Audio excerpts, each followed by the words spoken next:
The journey is conversations with ordinary people about stories of transformation and how we may have had setbacks in our life and how we persevered through those, how we've learned from those obstacles, and how they've maybe helped us on our path today.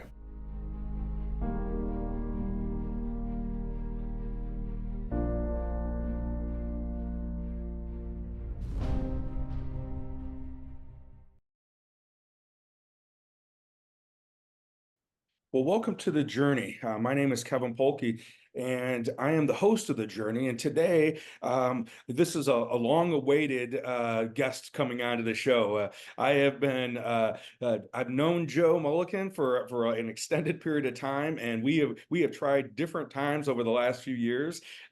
This goes way back, maybe 3, 4 years even, that we first started talking about having you on the show. So I am grateful that we finally got everything lined up and have you on the show. So, Joe, welcome to the journey. Thanks so much, Kevin. I've looked forward to it. It's funny that we think, I was even thinking back, like, you know, having, I think I first met you in a parent teacher conference, like 13, 14 years ago with Caleb. So, I've been excited about the work you've done, but yeah, last few years, I know we've had to kind of bump things up and around and move things, but I'm excited to finally get an opportunity and have the honor to kind of hang out with you here and chat about some different things. Awesome. Well, just so we can get, for the people that are listening to get to know you a little bit as a person, um, I start off with asking people when Joe has an opportunity to have fun, what do you do? What do you do for fun when you have an opportunity to have some fun? Man, so if I'm looking to have fun, like really, it's been I'm in a new journey in life right now, and some new situations. I enjoy, getting outside, playing golf, going for a hike, doing that. But really, the exciting thing and the fun thing for me when I want to get out and do stuff is usually now it's trying to get with those people that uh, intrigue me. Um, intellectually with what they're doing and get out and have, it's me having coffee. It's me, I just got back from a conference and there's about 20 of us sitting at lunch and we've all known each other for years, but some of us have never met in person. And it was like a high school reunion sitting there. And so, some of the things that I think I taught you talk about rest, recharge, refill, whatever that, they're all different things. And, I think when I'm trying to get out and have fun and do stuff, I love to find those things that recharge me. I play guitar. I love to just, even be able to sit and play guitar and be with friends and, um, you know, be able to play the what song can we figure out for Joe? And yeah, I'm a big sucker for karaoke, man. If I can find some karaoke to have um, fun with, I might get out and do that too. But not a big drinker anymore. Not a big, uh, you know, big get out and party, do things. But just love being able to engage in conversation. Um, do some karaoke at times and just be with people and learn. Um, there's some incredible human beings out there, Yeah. and to just be able to learn about them is probably one of the things that I find most joy and most fun in right now. Um, and I have two incredible girls, uh, and those two girls I have a blast with every opportunity that I'm with them, and whether it's karaoke with them, doing songs with them, or it's them throwing gummy bears in my mouth so I can tell them what flavor I think it is. We have a lot of fun together too. So, Yeah. yeah. Awesome. How old are your girls? Ruthie is 11 and Lily is 8, and they're at uh, public Montessori school in Rockford, and that's been incredible for them. Building some executive functioning, them having to make some of those decisions and build some of that has been really great for both of them. We are hitting the preteen years. I think we know some of the same families. There's 7 girls all within 5 years of each other on their cul-de-sac. Um, with their mom, and uh, a couple of those girls are late junior high, eighth grade, and Ruthie, my 11-year-old, sixth, and she's leaning towards that eighth grade with the makeup. And I called my parents and told them, listen, I'm real sorry for every time I said bro to you. Um, mm-mm. I don't like that. I think I dislike that as much as you did probably 20 years ago when I did it to you. So I'm really sorry for calling you bro, because every time I get called bruh, I'm like, come on now. Yeah. So yeah, Funny. there, my Yeah. youngest watch Caitlin Clark, and I love shoes. So usually my bribe to her to wear headgear or to do what she needs to do for an extended period of time is, hey, I'll buy you a pair of J's if you do this. And so she's my one that'll be my sneakerhead with me, down the road. Gotcha. Well, this past Friday, I had the opportunity to be at Jefferson High School, and we were talking about the topic I want to talk to you about, which was managing stress and developing resilience. And afterwards, a young man came up to me. I knew him when he played football with Caleb at Rockford University. His first name is Matt, and he had this look on his face. I mean, he was literally, like they talk about people glowing and just like beaming. He was like just radiating with this energy.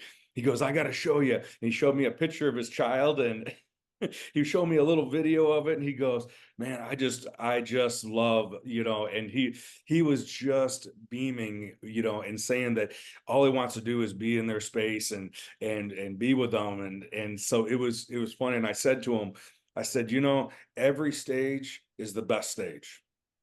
And when they're Yeah, little that's like that, that's awesome. And then when they're 11, it may not always feel like it, but every stage is the best stage.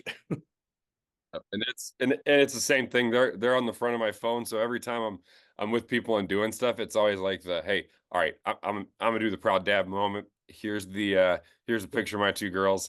Yeah. Yes, they are adorable. They are awesome. My kids are better than yours. Yes, always. But yeah, no, they're pretty incredible, man. And um yeah, my hope with mine, is as I go through, is I just want them to always feel safe with me. I want them to always know that they are loved unconditionally.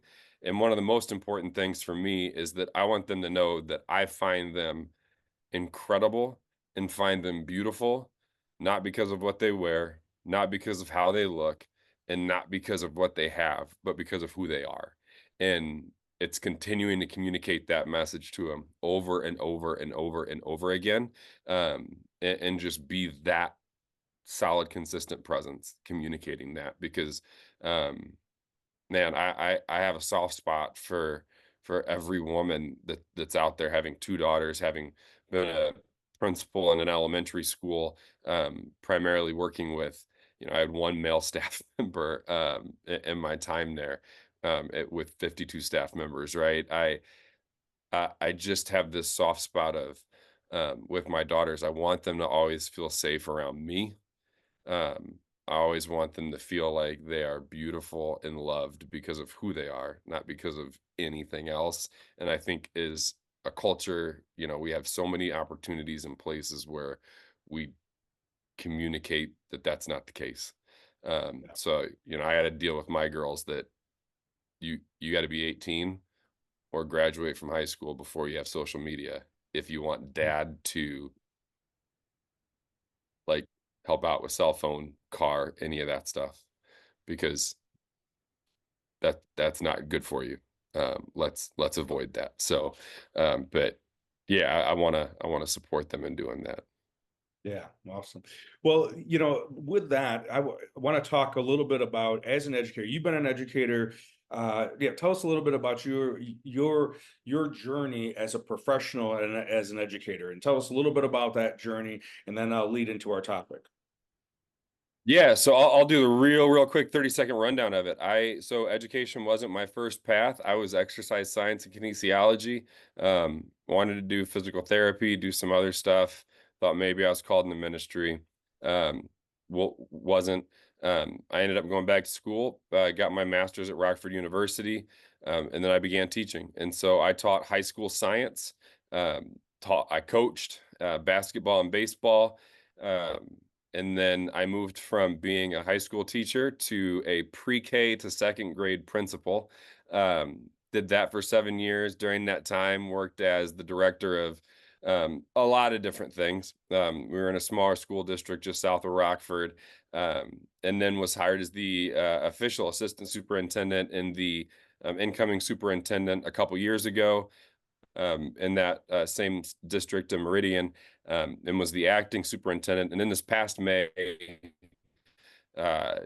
just with some life circumstances going on, and with just some personal things, I decided it was time for me, and what was best for me and my girls, and to make sure that I had time to be present and to spend with them and to work on me. And what was best, probably for the district too, honestly, was for me to kind of step back. And since then, I have my own consulting group, and I work with a number of ed tech companies, and do some work with school districts. But I get to do work from everything from doing business development stuff and helping with generative AI to working with incredible companies like Teamology that does social emotional and emotional intelligence work for kids, and helping to build that with them. And just had the honor to go to Pennsylvania on Monday this last week and do a training on emotional intelligence, and then get to meet with the same group on a Wednesday and do some training with them on emotional intelligence. So, still in that education world, and really have the core belief that I want to build up and build an environment where kids have the opportunity to become the best version of themselves, whatever that looks like, because that part's not our job, and to be as successful as possible. And the environment and context always matters. And we have to work to create that environment and ensure that we are reading and looking at that context at all times in order to help support them to become that. Awesome. And that kind of just goes right into what I was gonna want to talk about. You kind of left out, you got your doctorate. And what'd you get your doctorate in? So my doctorate is in educational leadership, and my focus was in uh, character education and the impact of explicit character education, and social emotional education on school culture within elementary schools during COVID. So a lot of research on school culture, a lot of research on uh, social emotional development, on character development, self-determination theory, a lot of the fun theory stuff. But I think the biggest takeaway for me is that, like, wellness, social emotional work, um, developing that self-awareness, developing um, that isn't something else that's on the plate. That's the plate, man. Everything else goes on top of that. And if we don't do that work, none of the rest of it matters.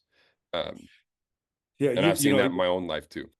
yeah, it's funny that I when I left, made the decision to leave KP, completely leave in the spring, and then restructure for Four Corners Wellness Center. It was under that idea that wellness is, kind of thrown mental health and mental wellness is thrown around quite a bit, and my premise of it is that wellness needs to be seen as a lifestyle, physically, mentally, emotionally, and spiritually, that you're developing all areas of your life, but not like, it's a lifestyle of doing that, kind of like, to your point, it's the plate, and then the Yeah. other, there are add-ons from there. So I agree with you 100%. Yeah. So kind of bleeding in, kind of moving into that, regarding emotional intelligence, developing emotional intelligence, right? It's that thing that we have the opportunity to develop, and some individuals may have some natural ability to be more intuitive or more empathic than someone else. That's just how their brain is wired and what they've been exposed to. But along with that, how does emotional intelligence and then resilience, maybe how does that kind of go together? And maybe before we jump into that, the connection of those two, maybe for our audience, just explain a little bit in your terminology, what is emotional intelligence versus like intellectual intelligence. Yeah, so I think when we're thinking about, yeah, for me, for emotional intelligence, it's recognizing the fact that one, we have to have the self-awareness to understand that we feel emotions. Someone else doesn't cause our emotions. And emotions are there is truly an evolutionary tool that is a navigation tool. We are the ones that then have to decide whether or not that navigation tool is serving us now or not. And, we talk about the base form of emotional intelligence is me versus you. That's the lowest form, is just me versus you, right? And that's what we default to. That's fight, flight, freeze, right? And I think the highest form is us, is love. Because when we get to that, when we get to this highest form of that emotional intelligence, it's recognizing that everyone is allowed to take up the space that they take up and deserves to take that space up. And having that high level of emotional intelligence means that we will meet somebody where they're at in the space that they're taking up, rather than constantly sitting in a me versus you state, constantly sitting in that place of victim mentality, or constantly sitting in that place of fault, right? And we are not at fault for everything in our lives. We certainly are at fault for some of it. We are 100% responsible for every reaction we have in our lives. And I think when I think of emotional intelligence, it's the kind of the spectrum of growth that exists from moving from the response being anchored in me versus you in fight, flight, or freeze, to the place where that response and that reaction is anchored in, and I have an anchor and a helm on my thumb for these exact reasons tattooed there, but it is anchored in the fact that we stand in our true essence and our being, while also meeting somebody else in their true essence and their true being. And it is us and we, not me versus you. And that's that continuum for me, for emotional intelligence to truly get there.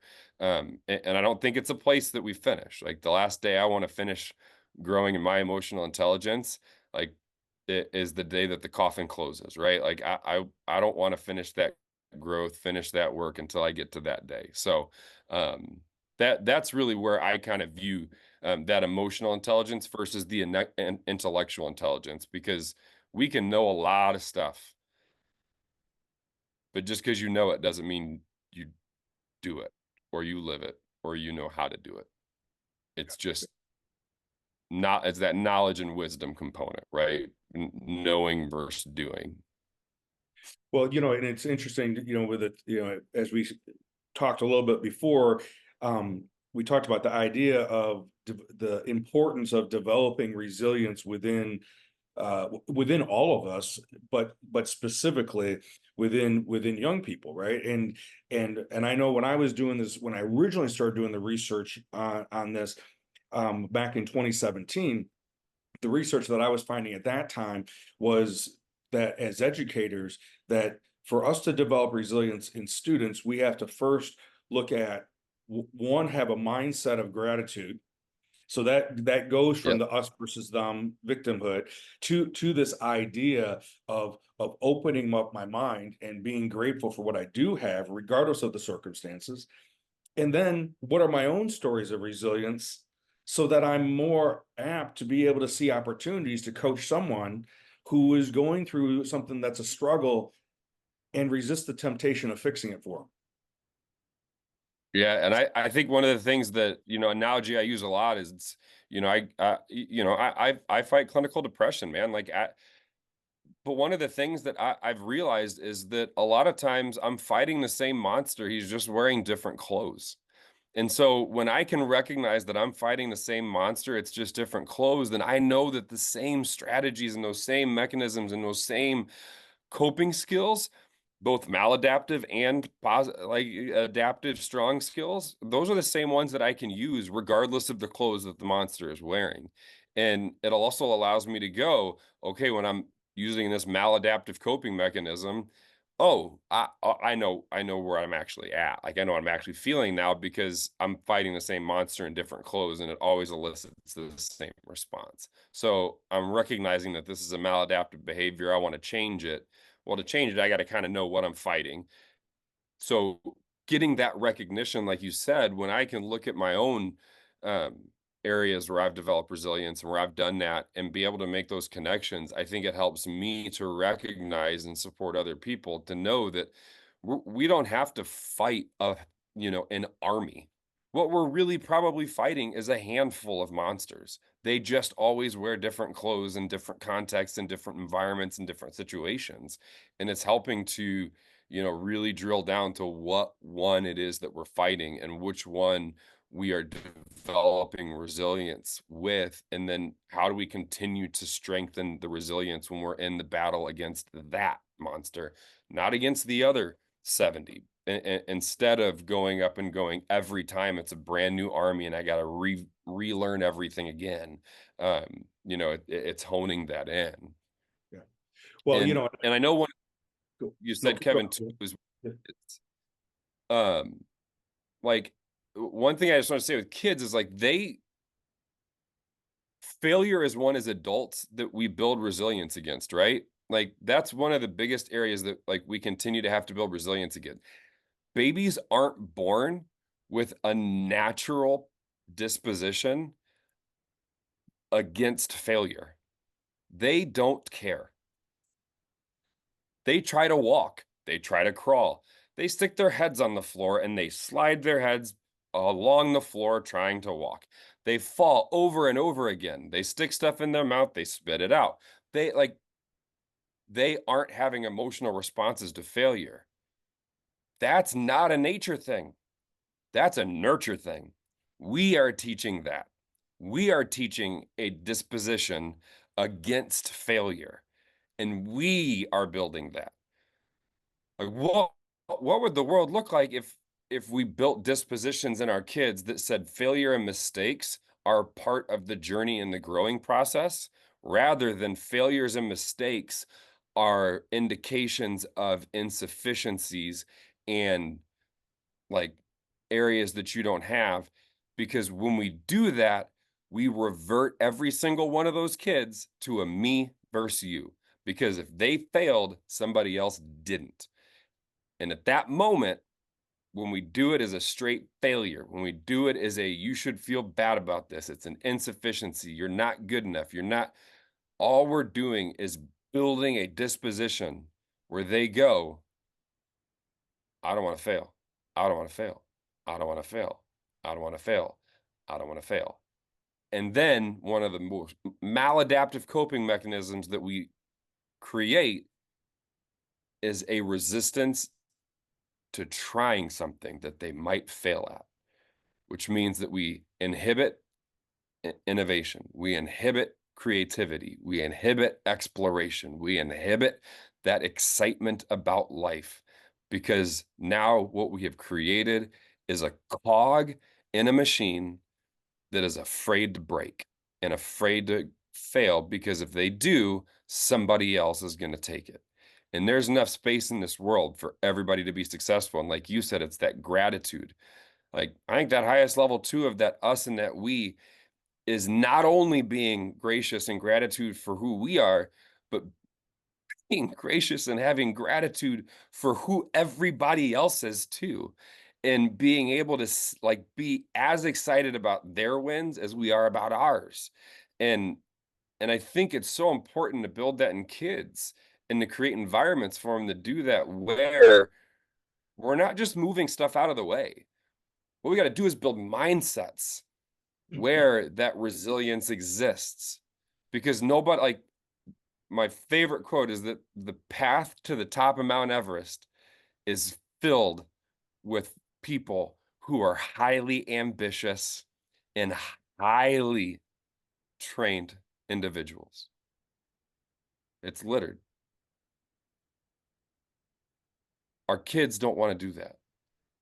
We create that disposition in them to not want to try, to not want to fail, to not want to do that. And I think sometimes as parents, we do the same thing.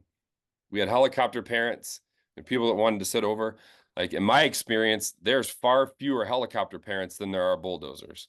They just move everything out of the way so that their child never experiences anything ever that would cause them stress, strain, struggle, pain, anything. Like there's a book called The Blessing of a Skinned Knee by Dr. Wendy Mogul.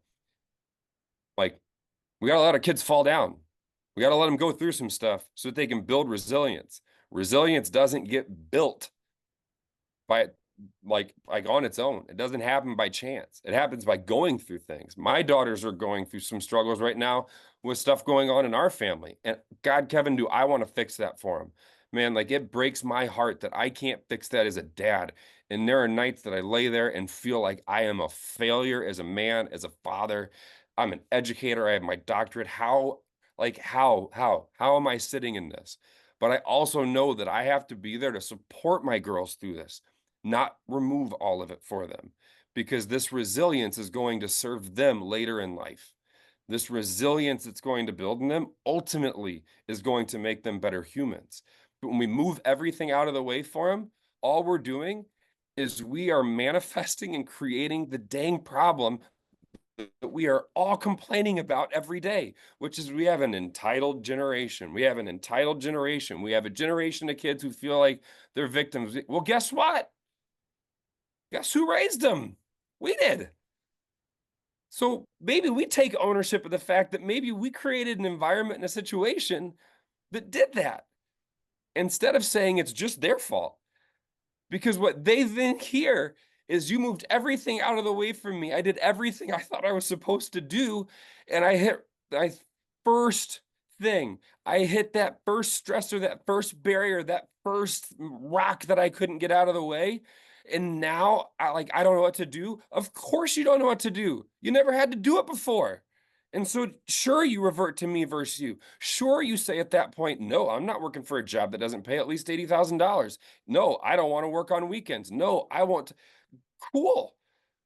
We created that by moving everything out of the way, by giving every kid a ribbon and every kid a trophy, right? I'm an elder millennial.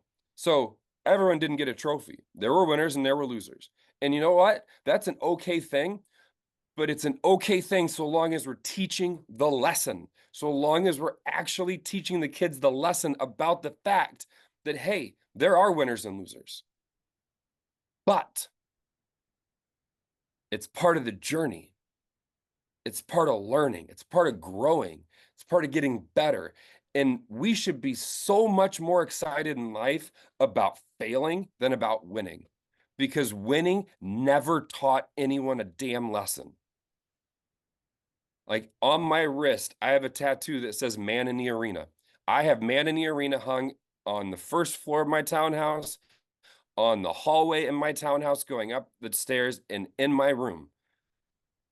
Brene Brown talks about being in the messy middle. She talks about, being able to fail and to rise. Like all that's rooted in Teddy Roosevelt's Man in the Arena. If you haven't read it, you got to go find it. Go find it online. I probably should have it memorized since I have it tattooed on my wrist. But like ultimately, it's just about we're the ones in the arena. And we got to be willing to fail, get dirty, get bruised, get scraped, and do all that. And I would much rather do that than be with those cold souls who never knew victory nor defeat. They may slide into heaven looking beautiful. Man, I would rather go in like my dad's nickname and he was a Marine. He played baseball and then was a Marine, but his nickname from baseball was Pigpen because he was always dirty.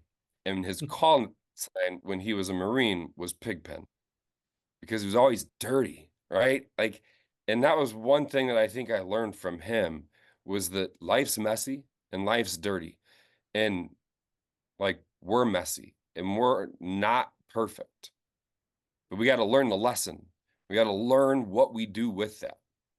I would rather go in as Pigpen when I'm finished, when that coffin closes. I'd rather go into that coffin as Pigpen with 1,000 failures than go in clean, nice, in great shape, close that off, and have been just comfortable.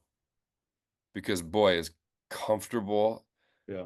a crappy, Well, I uncomfortable think the actual. idea, oop,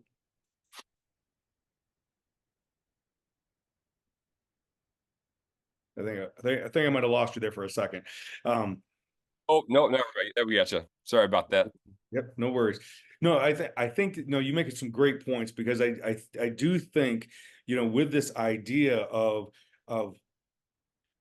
resisting the temptation as a parent, as an adult, of removing obstacles or fixing things or short-circuiting things, right? What ends up happening is then we have this mindset that life is supposed to be comfortable, and that when it's not comfortable, something's wrong, or something's wrong with me. And if I'm not willing to look at what's wrong with me, then that means I'm going to blame and look at what's wrong with other people, right? Right now we're coming up on a political election year, and an opportunity for individuals to step up as leaders.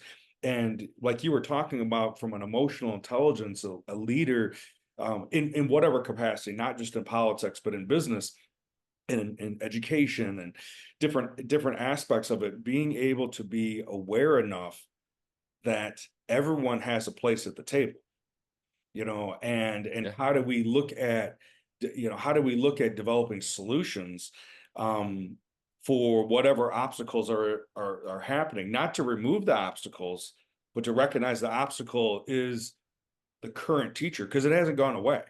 If an obstacle goes away, right, dissolves or whatever, it wasn't going to be a teacher. If it keeps on showing up, there's a reason, right? There's something I need to look at, regarding that, and it's gonna teach me something. It's gonna continue to stay there until I learn whatever I need to learn. And Yep. and I know for me that has shown itself in multiple areas of my life. And so I think I think you make a great point of that. It first starts with the adults, the young adults and the adults. If we're going to change the mindset and the culture of our young people, it has to first start with us. And Yep. You you know, can't, and especially when we're talking about emotional intelligence and we're talking about all this, you can't teach something that like this that you don't live and you don't know yourself. Period. yeah. And that's the hard part, right? I'm a big fan, and hence why we call the journey of Joseph Campbell's work with the hero's journey. And at the end of the day, Campbell talks about, in all stories and myths, that the dragon that we're fighting ultimately is us, and it's our shadow. It's our responsibility, that what if I'm having a reaction to something, right, that I think it's an external character in my scene.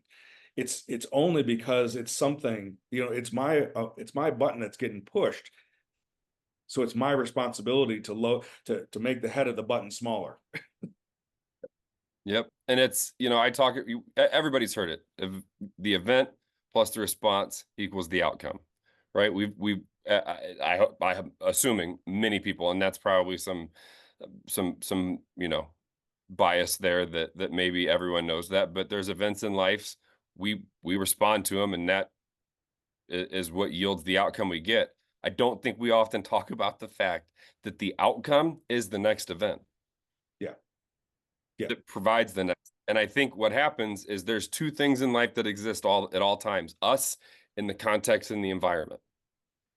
And when we get the event and we have a response and we do it to the environment and we move farther away from us, we do this. And then the response exists here and we do this. And all of a sudden, we are so far away that who we are is no longer evident.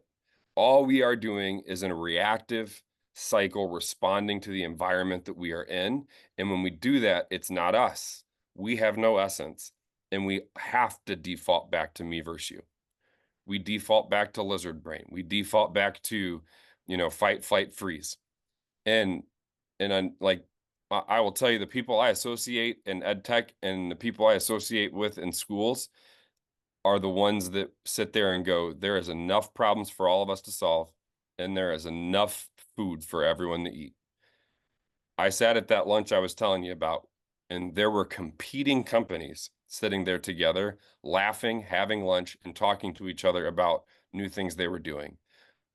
We just want to do it to make things better. I don't care if it's your company or my company or who, like, none of that matters. Because in 100 years, like, that doesn't matter. What matters is whether or not we were able to change the trajectory and the course for somebody's life.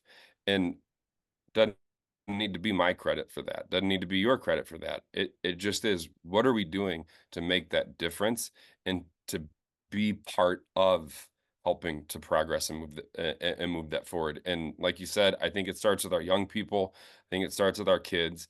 And for us to be able to do that, I think there's a lot of work we have to do. And I'm excited that I have an opportunity to continue to do it, but a lot of work to do with our adults that work with those young people. And there's a lot of work that I know. I told you before we jumped on, I just got back from a couple of weekends ago, doing shadow work and tombstone work and, really diving into things for me. I got a lot of work I still need to do to develop and grow and improve my understanding of myself, and will continue to slip and fall. But I think the biggest thing is that we have to be committed to creating that environment where resilience prevails, where resilience is built, where resilience becomes the focus of the journey, not just winning, not just competing. And like you said, part of that's acknowledging, like that vice presidential debate. I loved that both candidates said, I believe that you believe this too. We can have different beliefs. That's awesome. If we didn't, it'd be a boring place to live. But we have to assume the best in people. We have to assume the good. And then we have to be there to help support people as they continue to grow through that process and do that, because we have to normalize changing behaviors, beliefs, all of those things when presented with new context and new information and new environments. And the only way to do that, I think, is to do the work on us first and for us to be better. Well, I think that's a great example, right, of the temptation of us versus them, and with when that was relayed by them, that they both agreed that they both had the same outcome. They both want the same outcome. They may have two different ways of getting to that outcome or perspective. Maybe then the third way of the combination of those perspectives maybe is the way. I don't know, but that's how we can become innovative. Kind of like the last week when you were with all those different individuals. It's using those think tanks, using those kind of brainstorming opportunities that you go, oh, okay, that I like that idea. I'll take a little bit of that, because like you Yep. said, there's more than enough people to help. There's more than enough things to Yep. do. We're gonna do a much better job if we're doing it together. So Joe, I really appreciate you being on the journey. I definitely want to have you back on again, because we could talk for hours. But if someone wanted, in the meantime, if someone wanted to get a hold of you, what's the best way for someone to reach out and get a hold of you? So right now, I am taking a wholesale break from social media, except LinkedIn. So I'm still active on LinkedIn. So they're welcome to reach out there. I have a consulting group called OMT Consulting. It's one more time. There's a little story, but omtconsulting.com doesn't look great. Kind of thrown together and on there, but has all my contact information, has a link to set up a chat. And truly, that's, something that I adore more than anything else, is the opportunity to be able to engage with people, and to be able to uh, um, learn about their stories as well. So check me out on LinkedIn. It's just under Joe Mullikin. And then feel free to check out my website, omtconsulting.com. And it's got all my contact information on there as well. But I'm taking a hiatus from social media outside of that until at least 2025. And we'll see if I make it back after that. But for now, I am removing that soft addiction and removing that loud distraction. Sounds good. Well, Joe, again, I appreciate you being here, and look forward to our conversations in the future. If anybody, with all the different things Joe and I talked about today, if anybody is more interested in learning about resilience, learning about the hero's journey, learning about emotional intelligence, please reach out to either Joe or myself, and we'd love to share more about that. As always, thank you for being here, and look forward to being with you next week.